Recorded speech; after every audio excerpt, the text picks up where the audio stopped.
Left, right, out. March 21st. Here we go. I'm going to start off with something that is just more to think about when it comes to this Hunter Biden thing. It's recently come out in the New York Times that the New York Post, I believe, is late 2019. Them reporting on the Hunter Biden laptop was actually true, and there's apparently possible criminal investigation on Hunter Biden. We'll see what happens there. It doesn't seem like anybody on that side is held to account. Hillary Clinton, Joe Biden, any of the ilk doesn't. None of that stuff. It seems to matter. Even if you could get pictures of him with a dead prostitute or whatever. Is not. Nobody gets held account. But anyway, the more pertinent thing with that, in my opinion, at this point, well, one, it would be nice to hold these people accountable because we do, justice. That stuff matters. Oh my God, people. Every time I start this, I get a text message. Anyway, or some kind of message from somebody. The more pertinent thing is if you look at the New York Post, they had I believe it was an opinion article just the other day, and it's called "Spies Who Lie," and it is pretty interesting. And because what it does is it takes a picture of a bunch of the intelligence experts, so to speak, who signed a statement saying that this laptop was, Russian propaganda or false. And coincidentally, these are some of the same people that were saying that Trump was a Russian agent and that they were involved in, a number of things to get him elected. And then he was in the Russiagate thing. But what I wanted to point out is you look at these names, I'd say maybe take Liam Panetta out of there.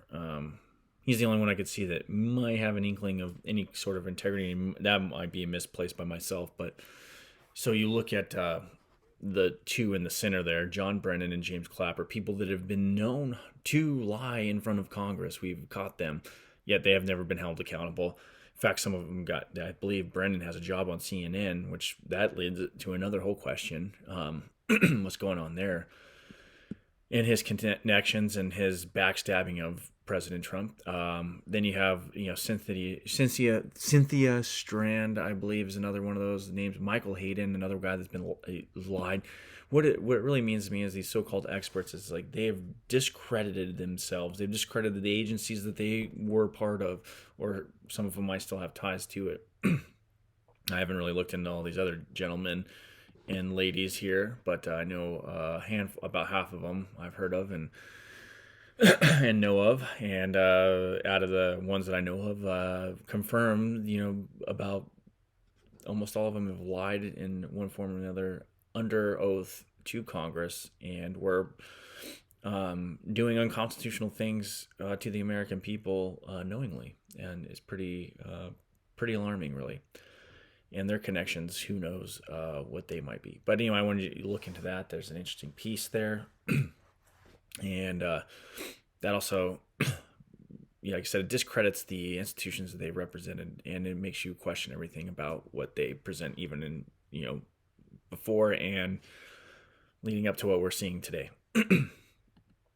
So the other thing is, so with that same mentality, there's an interesting documentary you should check out. I know I've said something about Oliver Stone's documentary to check out on Ukraine, just to give you a little bit better a view of what's going on. I've also given you some links to documents for the biolab stuff. Well, it was brought to my attention. I totally forgot about this journalist, and she was one that broke the story on the Americans, or us, funding Al Qaeda and other Syrian rebel groups with weapons and funds, and she was able to track them down, serial numbers, and all sorts of. I believe she's excoriated by her own country and some of these other nations, and probably us as well. But she is doing God's work. She's doing the work that that journalists used to do here.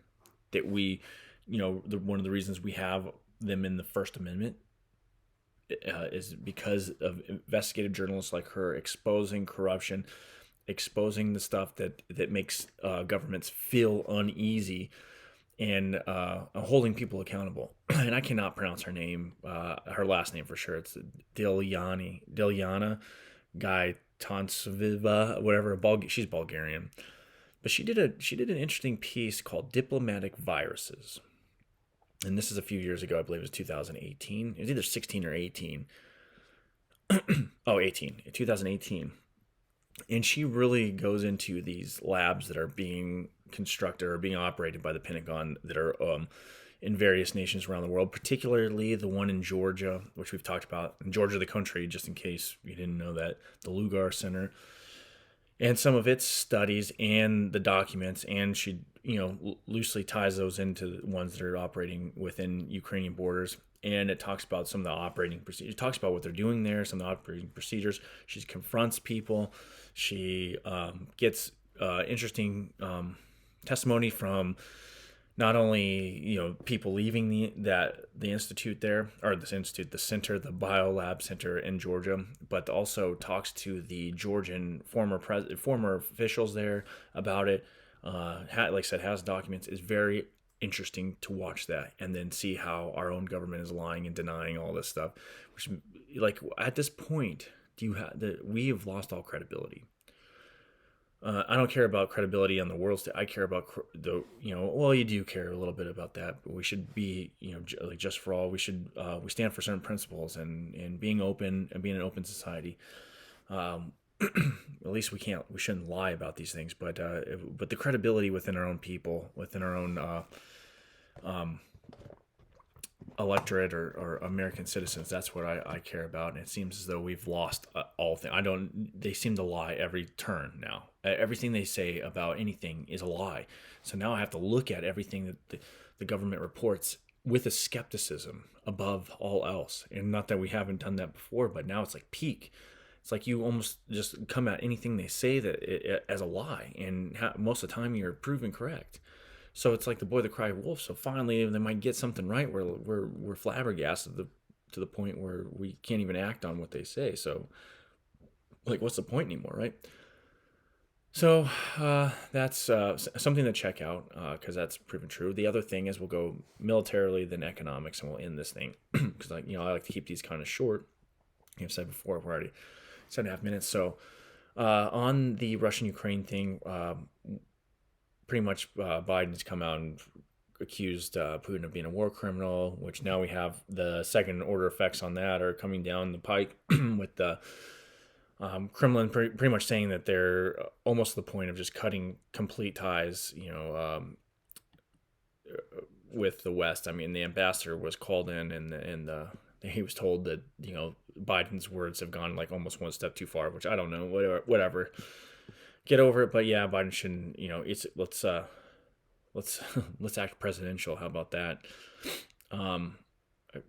Supposedly that, we're getting the adults in the room with this administration. That doesn't seem to be the case. Okay, so I don't really care about that so much. What I do care about is I'm looking at it tactically. So, like we said, seems to be a modern siege warfare. They've isolated the military, and not allowing the Ukrainians to mass any sort of counterattack or to mass a real center of gravity in order to go at them. And the only thing I could say is, like, since they're not really falling, it doesn't seem like the Russians are falling for, like what I proposed earlier for the Ukrainians to do, is to suck them into the cities after they've been evacuated and really get them. It doesn't seem like they are able to do that. It seems like the Russians are just happy encircling them and kind of containing what the Ukrainian military in segments and not allowing them really to physically coordinate any kind of reinforcements or get anything like that. The only thing I could tell from say to the Ukrainians is somehow you have to amass something and break through the lines and maybe consolidate a little bit in order to put an effective resistance force together to strike at least a couple of victories in your wheelhouse. But I don't see that happening. Like I said, I believe this is pretty much over, and Zelensky should just surrender and agree to giving up Donbass and Crimea and just get that over with and before any more people die or they lose Kiev. I know that's not the popular thing to say, but at this point, It's pretty crazy. Other things I look at from American military's perspective is the Russians have shown us their tactics here. Excuse me. Some of the way their military operates and thinks, and we've also seen some of their weaponry, which brings me to another one: the hypersonic missile system. So we've all been hearing about the ones that are capable of evading pretty much anything we can do to counter them. That can take out aircraft carriers. We've heard about it for years. We've actually seen one now being being used in the battlefield. And it's an interesting video that came out, and supposedly this is one of them. And of course, we've acknowledged they've been used. The Russians acknowledge they've used them now to hit apparently an armament, an arms cache or something. But I watched the video, and if it is the said missile system, man, that is incredible, because it looks like a dang UFO going across the thing. And I mean, it is fast. I don't see like a Sea Whiz or anything that we have that can stop that. And it is an incredible piece of weaponry. I've yet to see anything like that. I hate to use the term game changer, but to me, if they can effectively deploy those things, that is a game changer. And to me, like I've always said, if we had to face one of these nations, a China or Russia, I would expect, this goes back to the first thing we just talked about, the intelligence community have intelligence, which how can you believe them now? They don't know shit. It doesn't, apparently, and we don't know if they're ever telling the truth. And it seems like most of their resources are turned inward instead of outward where they're supposed to be.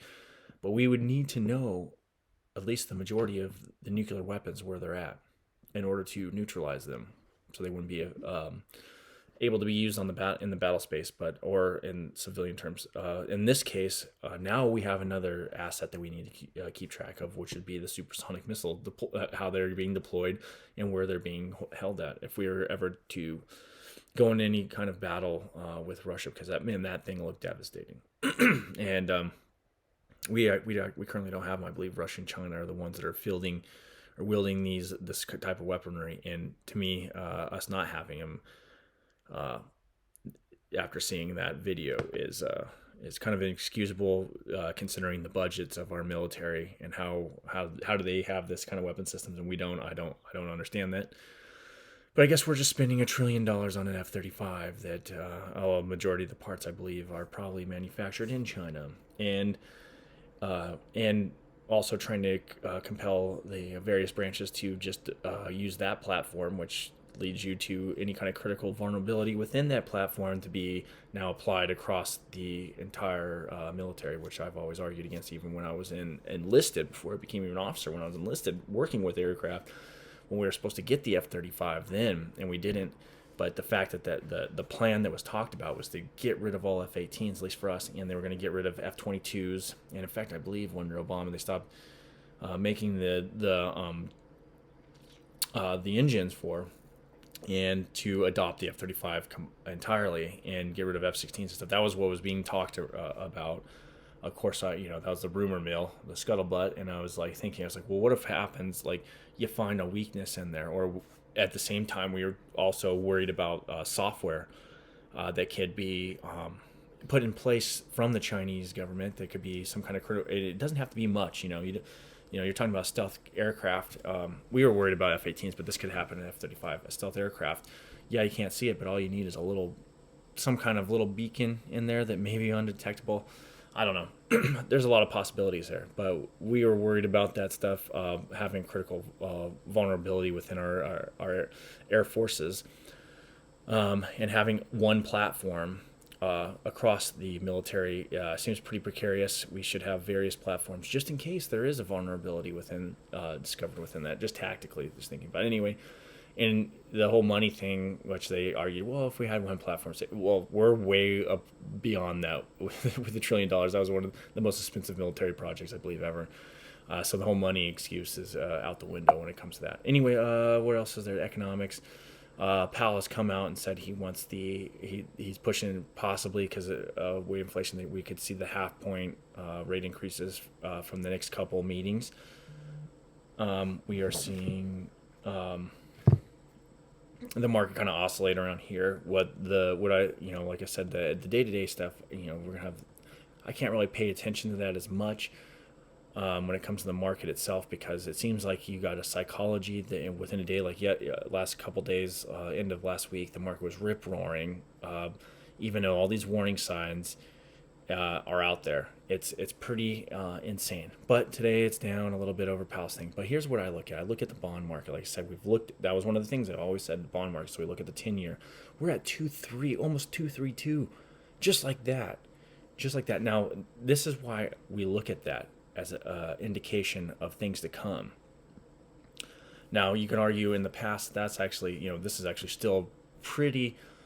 These are low interest rates. These are very accommodative in a sense, but relatively to the last whatever so many years since '08 or whatever, this is precarious grounds for a correction or a recession, mainly because all the companies that have invested, they have projects. A lot of tech companies that are rolling debt, or their investment returns are predicated on the fact that they can have access to capital at a certain rate. And even the government, if you remember, I remember Paul Ryan's plan was like based off 2% interest rates, which is would seem farcical, but I guess when you're manipulating the currency itself and the price of money, I guess you could do that. But all these businesses are a lot of businesses. There's a lot of zombie companies that have always been mentioned out there that are operating off the ability to access capital at such low rates. And once you start increasing that, it becomes tenuous whether they can even operate. So you have that. So this is a big red flag. Now we're at 2.3. I'll call it 2.32 because we're at 2.29. We just hit 2.32 as I'm watching it. This is very precarious. You have oil too, pushing up, which we know that there's various factors in the short run. In the long run, that's driven by inflationary pressures. In the short term, we're talking about geopolitical risk and the possibility of supply shortage, what I've talked about that a little bit. And here's another news nugget on that one. India has started buying Russian oil at a discount. And why not take advantage of that, right? They're looking out for their best interest, and we drove them into it. So the supply is still there. Now the threat of having a third of Russian oil supply off the world market itself, that is where you'd have that supply shortage. But if India starts soaking up some of that and Russia doesn't have to cut back producing, you could. This is all just inflationary. But oil prices are at 112. I don't look. Like I said, look at the bond market right now. That's what you need to be paying attention to, because this price of money and access to capital is what's going to determine whether certain companies, a lot of companies, they exist or they're operating at a certain level, or they don't exist, or they go bankrupt, or they just completely, or they have to shrink significantly. So that is something to not shy away from, even if the markets go up. And with the thought of having another half a point, like I said, I don't think they can get past 1.5% on the Fed funds rate. I just don't think they can do it. They made it to whatever 2.25 last time, and then the wheels started falling off, and other things started happening. The bond market is telling you,